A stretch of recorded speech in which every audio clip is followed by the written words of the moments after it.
सीतापुर नाम का एक गांव था। वह गांव चारों तरफ हरियाली और सादगी से भरा था। गांव में माधव नाम का एक आदमी रहता था। वो एक छोटी सी झोंपड़ी में रहता था। माधव अपनी माँ और बहन के साथ रहता था। माधव बहुत ही सीधा और एक ईमानदार किसान था। माधव एक बहुत ही मेहनती इंसान था। माधव के पास एक छोटी सी ज़मीन थी जिस पर वह दिन रात मेहनत करता था। माधव के पास ज़्यादा धन दौलत नहीं थी, लेकिन उसके पास जो भी था उसमें वह बहुत ही खुश था।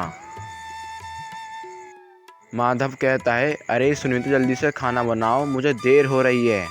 सुनीता कहती है, भाई आप इतनी जल्दी में क्यों हैं? जैसे कि आपको किसी ज़रूरी काम से जाना है। हाँ सुनीता, आज मुझे बहुत ज़रूरी काम है। आज मुझे मुखिया जी ने अपने पास बुलाया है। सुनीता कहती है, लेकिन भैया आपको मुखिया जी ने अपने पास क्यों बुलाया है?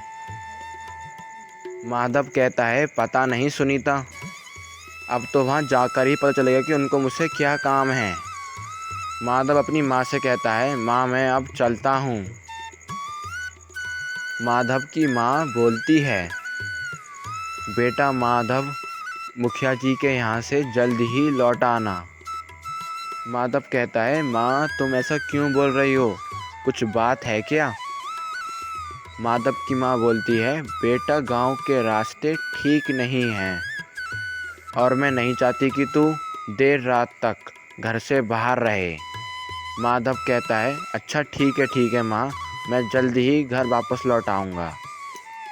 और फिर सुनीता माधव को खाना देती है। उसके बाद माधव खेतों पर काम करने के लिए निकल जाता है।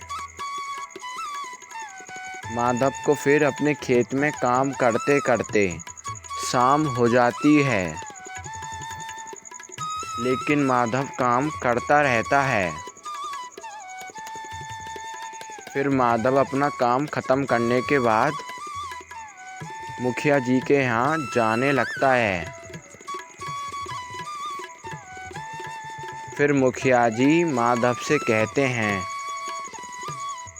आओ आओ माधव, और बताओ काम काज कैसा चल रहा है, सब ठीक ठाक है ना? माधव कहता है, आपकी कृपा से सब ठीक चल रहा है मालिक, बस इस बार थोड़ी ज़्यादा मेहनत करनी होगी। सोच रहा हूँ इस बार खेती से जो पैसे आएंगे उन पैसों से सुनीता की शादी करवा दूँगा। फिर मुखिया माधव से कहता है, अरे भाई माधव, शादी ब्याह में तो बहुत खर्चा होता है, क्या तुम्हारा छोटा सा खेत इसकी भरपाई कर पाएगा?